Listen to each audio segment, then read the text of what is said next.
Finally, dear students, we have finally reached the point where we can define and discuss these indices, these averages, these market statistics that we've been using since the beginning of the semester. We've been talking about the Standard & Poor's 500 and the Dow Jones Industrial Average.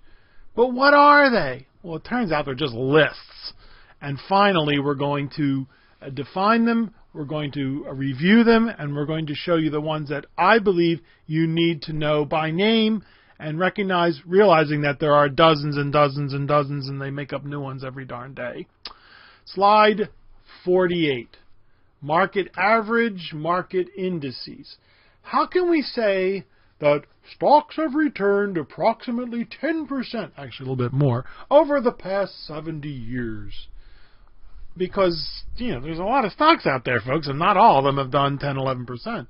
The industry uses market averages and indexes. Another term for these are benchmarks, standards, whatever rings your chimes.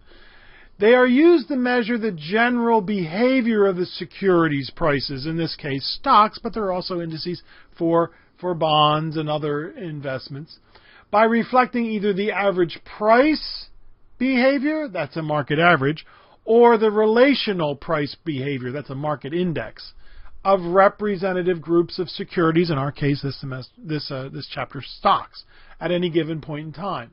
Now, why are there two different ones? Well, it's a bit of history going on, but don't worry about it.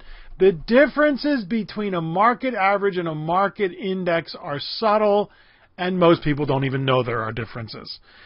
The book is going to try to explain to you how the averages are computed and the indices are computed, and you know what? You don't care. All right?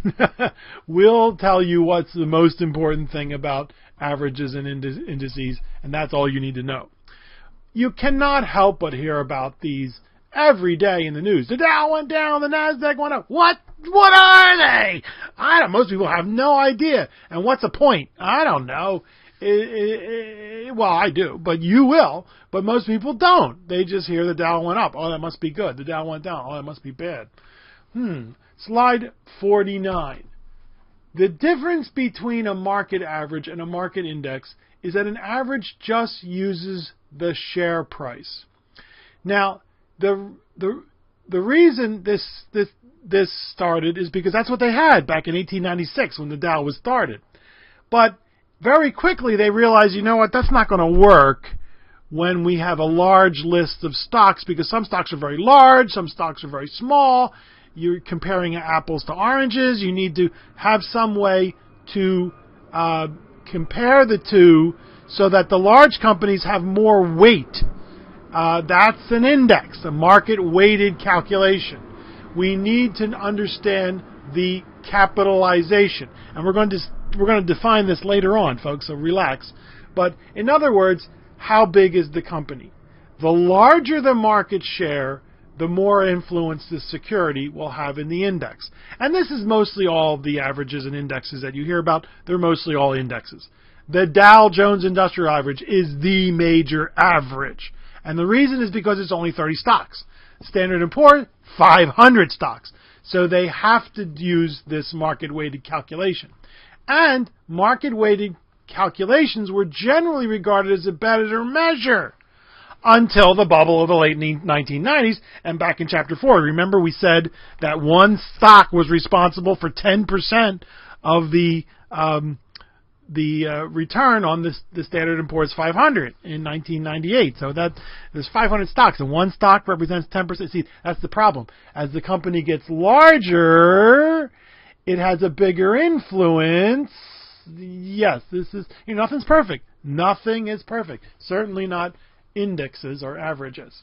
So again, if you didn't really catch the subtle difference between an average and an index, don't worry about it, because there's 99.99% of the time you don't care. Slide 50. Here it is, folks. The granddaddy of them all, the Dow Jones Industrial Average, usually just called the Dow. As we'll see, most of the stocks in this list are not industrial companies. But this one was started in 1896 by Charles Dow of Dow Jones. Yes, that's the company that publishes the Wall Street Journal. In 2007, it was purchased by Rupert Murdoch of Fox News fame, and he paid $5 billion for the company, and it was generally acknowledged that it was worth about $3 billion, and most of the family did not want to sell it to the guy because of Fox News's reputation for journalism. But the rest of the family said, "Hey, he's offering us $2 billion more than it's worth. Take the money and run." And it turns out that he didn't really want this, so the lists. So it seems that they've sold this list and all the other Dow Jones lists to Standard & Poor's, although it's hard to tell because they say they call it the S&P Dow Jones Indices, but S&P is the company that actually seems to be running the show. Whatever. This one is the granddaddy and the one that is the most popular, even though it turns out it's not really that good a list, as we'll see. Here is the Dow Jones Industrial Average, stock market average, made up of 30 high-quality stocks selected for total market value and broad public ownership and believed to reflect overall market activity. Well, it's not true anymore. Why? Well, first of all, hang on a minute till we get to the next slide where we'll see them all. But it used to be that these companies were the stalwarts. They were the companies that would last forever, but what you're going to do, hang on a minute, I'm getting a little ahead of myself. You're going to see that that's not true anymore. The world changes so darn fast. It's an average, so they use the share price calculation. And as we said, it's the most famous. It's also called the Dow, the DJIA. It changes from time to time as companies and industries evolve, and as such, as we said, it now has more non-industrial stocks than industrial stocks. So let's stop beating around the bush and let's take a look at this list of stocks. Slide 51. These are the 30 stocks in the Dow Jones Industrial Average. And there was a major shakeup recently where General Electric, the only company that was in the original list in 1986, is now gone. And who did they put in their place? Walgreens. Walgreens? What? I can't figure that out. I mean, it's not even an American company anymore. Well, yeah, literally, they basically are an American company, but technically, legally, they're based in Canada now, if you can figure that one out. But most of these companies you will know, some of them you won't know. 3M, they make Post-it notes, Scotch tape. Who is Procter & Gamble? Oh, they make Charmin and Head & Shoulders and Tide and Crest toothpaste, right?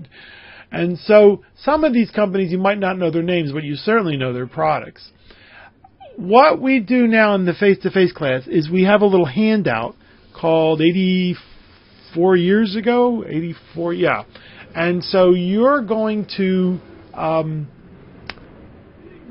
do that. No, you only can do it now. You can do it later, but you decide when you want to do this, and you take a look at the companies now, remembering that Apple and Microsoft, they weren't around 84 years ago, so you're going to have to use the company that they replaced, and you're going to find that some of the replacements weren't necessarily the smartest replacements, and so it turns out that this thing, even though it's the most popular, it isn't really very good. It's only 30 companies, and if one company does really, really well or does really, really poorly, it affects the Dow immensely. In fact, you'll hear people say, the Dow is not anything what it was 30 years ago. Well, you're right, because many of the companies are gone. They're Kodak. Have you ever heard of Kodak? Yeah, right.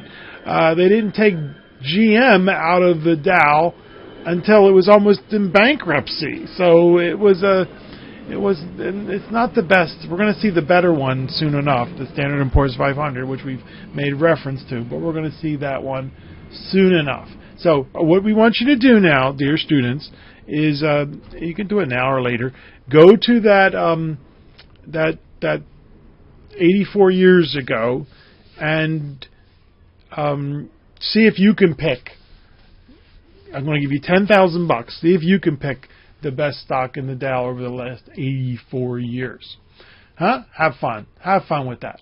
Okay, let's continue. Slide number 52. Dow Jones also has other averages and indexes.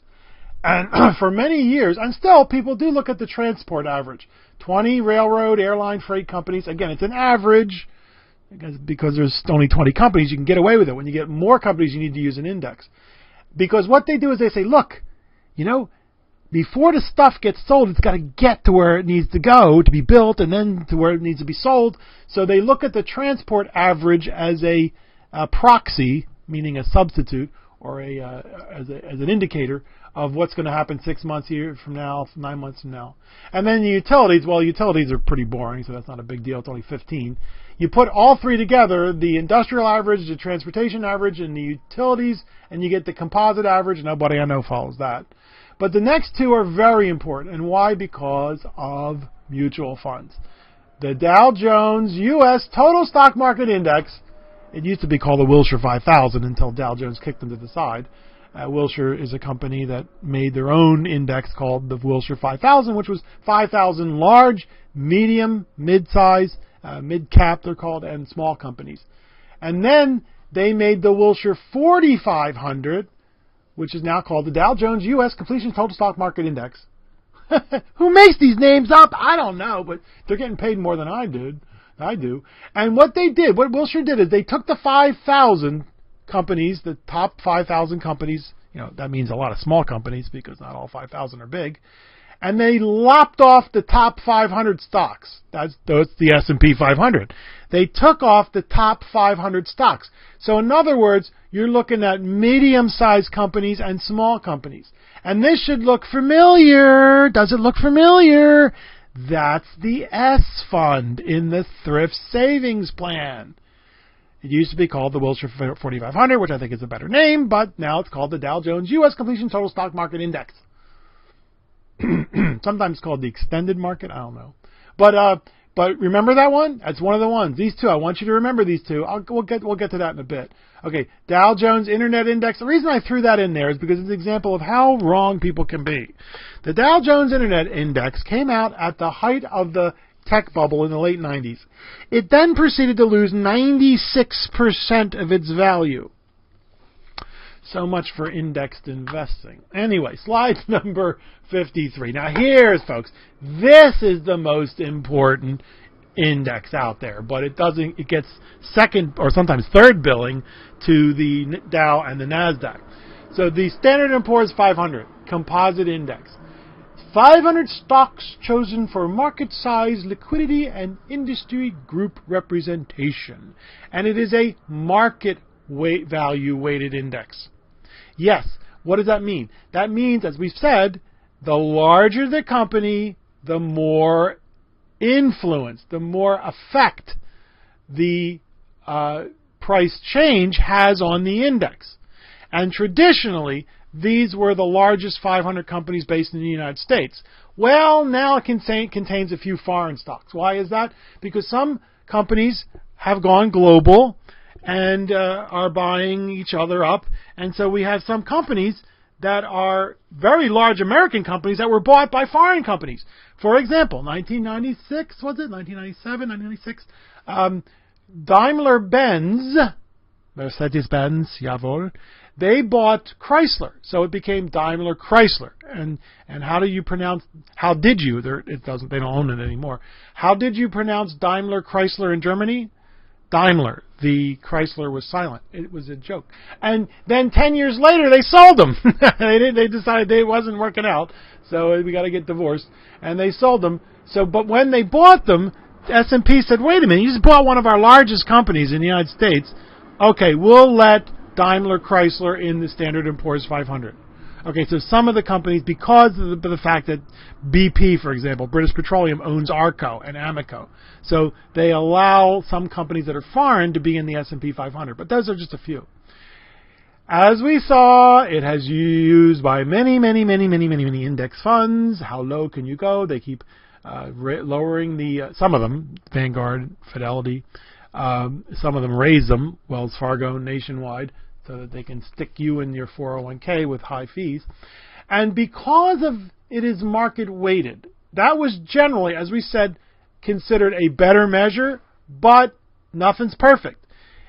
It was affected by the tech bubble of the late 1990s in a bizarre manner. As we said, the market values of a small percentage of technology companies, we discussed this back in Chapter 4 if you remember, were inflated to extremes.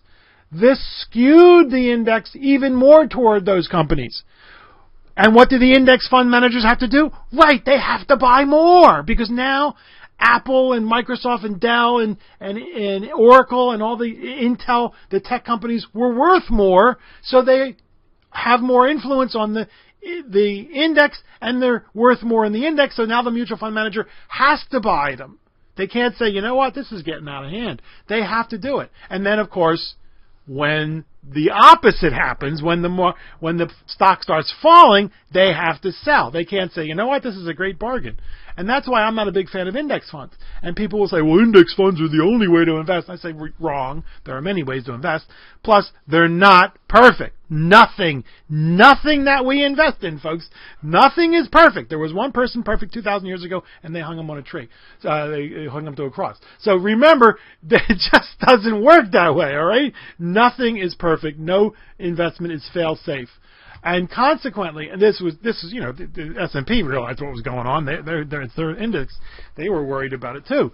In 1998, as we said, Microsoft, one company in 500, was responsible for 10% of the gain.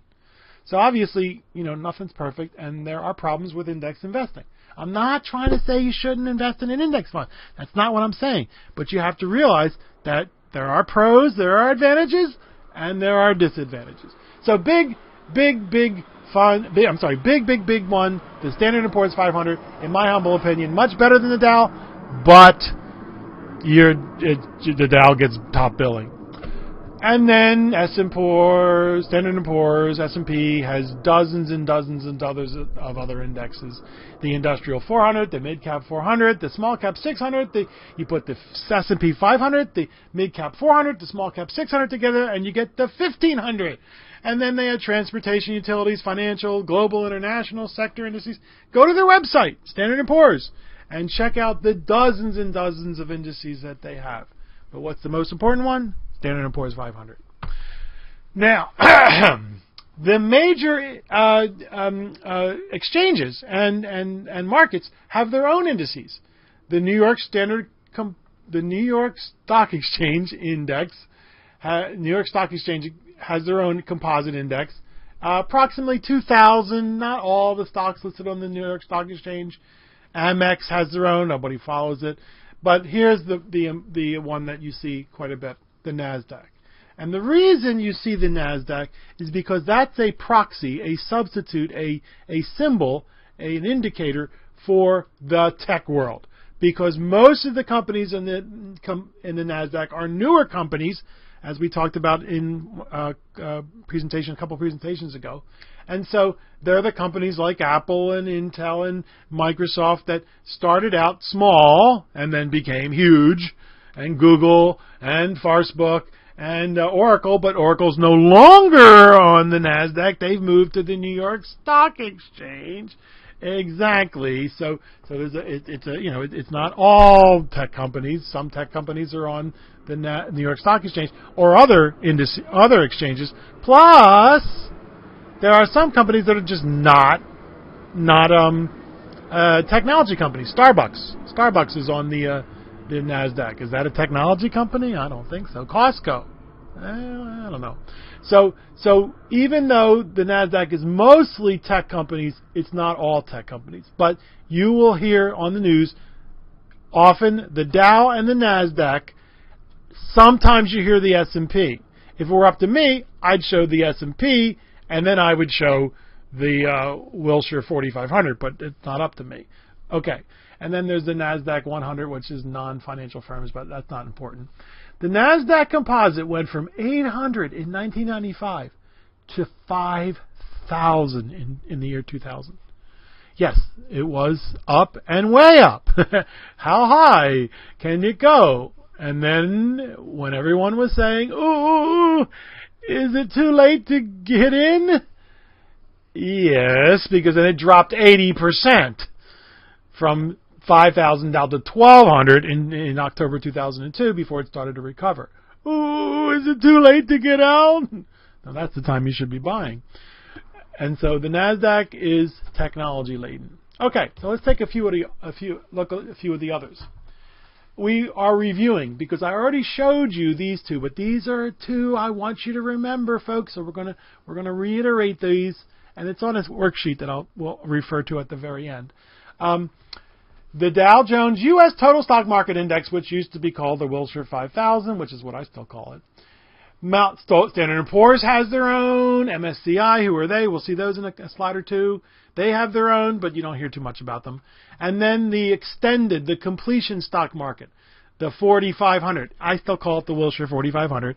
You take the top 5,000 companies and then lop off the top 500. Get rid of the very large companies like the GEs, like the Walmarts and the Googles and the Apples. And you're left with the mid companies and the small companies.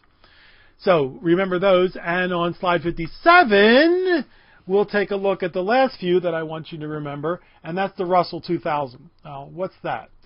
Remember we discussed back in Chapter 1, maybe you don't, small companies, and I don't want you to look at small companies because, yes, they've done better, but not all of them have done better. A lot of them have disappeared. Most of them have disappeared. But the Russell 2000 was designed by a company called Frank Russell Associates, and great name, Frank. And they created the Russell 3000, which is the top 3,000 companies. The Russell 1000, which is the top 1,000, meaning size, market capitalization, which we'll define in a future presentation. And they lopped off the first 1,000.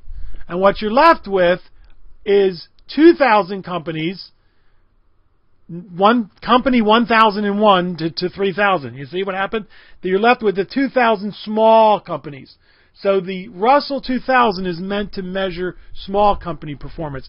And you don't normally hear about this one, but it's a good one to watch because small companies they're different, folks. They're very different from the large companies. They're much more risky. They're much more dangerous. I recommend that you stay away from them. Maybe put a little bit of money in small companies, but for the most part, stay away from them. But they are often a very good gauge of what's going on behind the scenes because they're more nimble than large companies. They can react faster, but they also get hammered. When there's a recession, when there's a downturn, they get destroyed. So they're a whole other world to themselves, and I like to watch them, but most people don't, and you don't really need to because you're going to be investing mostly in large companies, right? Globally based all around the world that have their roots deep in the economy. Please? Okay, anyway. Now, that's all domestic. So far, all we've looked at are domestic indices. What about outside the world? Well, this is an interesting story. A company called Capital, you don't know them as Capital, they're actually the American funds. They were one of the first companies, not the first, but they were one of the first companies, there were others, that started investing outside the United States. And they did not have a benchmark for how they're doing outside the United States. You know, they can't really compare it to the S&P 500 because that's all domestic companies. So they started their own index called the EFA, right? And the World Index. The World Index and the EFA. The World Index means everybody, and the EFA, and that's how it's pronounced, I didn't make it up, EAFE, was everybody except the United States. But the problem is, folks, it's a very serious problem. You are creating the measure by which you are measuring yourself, because they're called the American funds, but they're one of the biggest global investors in the world. And so you're creating your own benchmark to measure yourself. You see where the problem is? It's not a good idea because, first of all, there's a serious conflict of interest. And even if you're squeaky clean and you you separate the two between your index and what you invest in, it has the appearance of a conflict of interest. So they sold it to Morgan Stanley. And so it's called Morgan Stanley Capital International, but Morgan Stanley runs it, not American funds. And it started out with the World Index, and the EFA, the Europe, Australia, and the Far East. That's what EFA stands for, Europe, Australia, and the Far East. But the problem with these two, the World and the EFA, although they're great names, is that they never included the developing countries, the developing world countries. So they're still based in the developed world. The World Index is United States, Canada, Western Europe, Singapore, Japan, Australia, Hong Kong. So the developed markets for years. But India's gotten bigger, and China's gotten bigger, and South Korea has gotten bigger, and South Africa, and Turkey, and Eastern Europe, and Latin America, Brazil, Mexico, Peru is doing pretty darn good. So is Argentina lately. So instead of adding those to the World Index and adding those to the EFA, excluding the United States, they created two new indices, and I want to punch them in the nose. In a nice way, of course, because they have the stupidest names. The MSCI All Country World Index is replacing the World Index, and the MSCI All Country World ex-USA Index. Ex-USA. What the? In other words, outside the United States.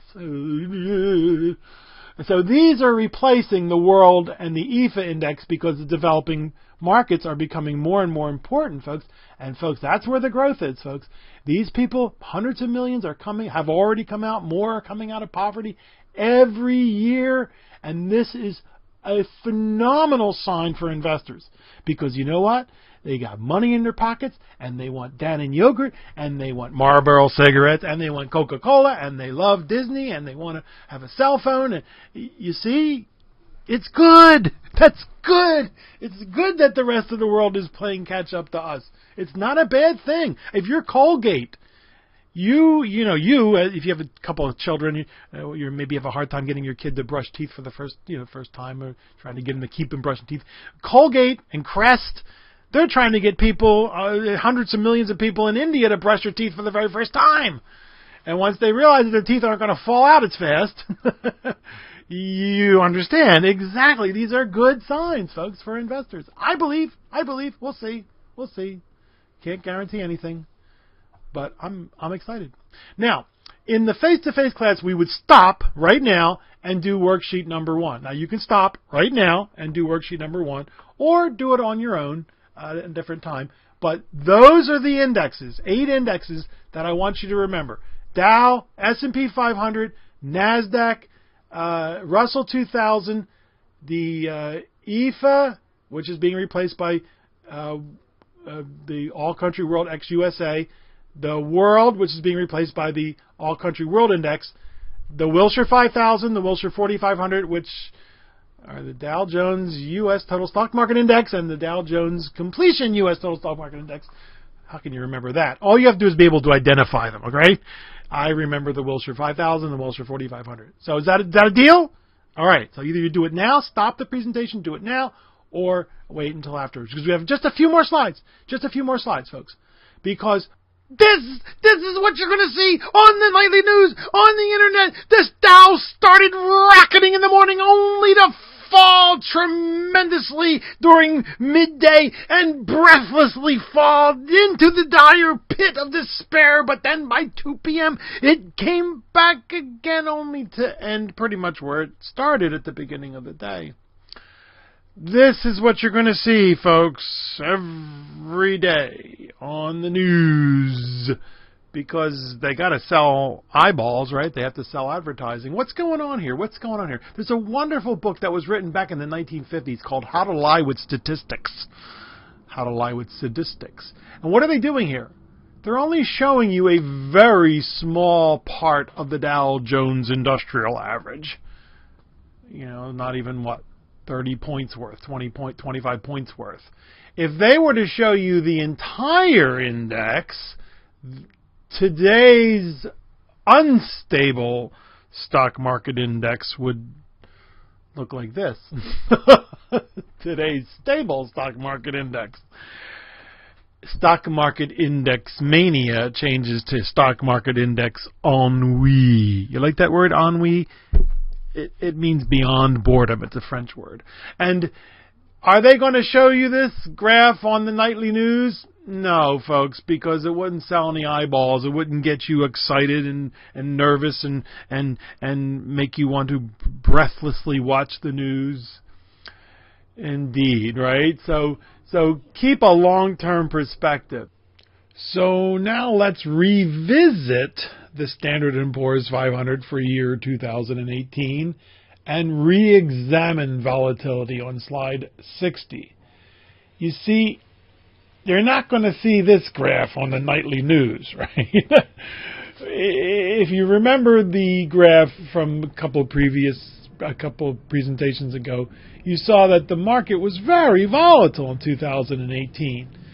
And yet, the reason it's so volatile is they're not showing you the whole amount that on the scale. They're only showing you from the very bottom of where the amount hit to the very top. If we expand the scale, as we did in the previous graph for the Dow, for the daily graph, to the yearly graph, we see that, we lost some money at the end of the year. In fact, it was Christmas Eve. But not the end of the world, right? It's not the end of the world. And if it is the end of the world, it doesn't matter where you put your money. And in fact, in the face-to-face class, this is such a rewarding slide and graph, in my humble opinion, because you can see people's faces. You can see the relaxation. You can see the astonishment, the realization that, it's not that big a deal when the market goes down, even though the news is screaming and hollering and scared. Be afraid, be very afraid, run for the hills, everybody. No, it's not that bad. So, we hope this has assuaged some of your fears about investing in stocks. Yeah, it's going to go down. We know it's going to go down. But if we take a long-term perspective, it's not the end of the world. In fact, it's a good thing, especially if you're putting money away for the next 30 years, you young folks, 40 years. It's a great thing for the stock market to go down. Huh? Yeah. I know. It takes some getting used to. Now, go back over this because this is good, important stuff, right? Learning is repetition. Learning is repetition. Learning is repetition. In our next presentation, we'll continue with some more characteristics about stocks and concentrate on dividends because dividends don't lie.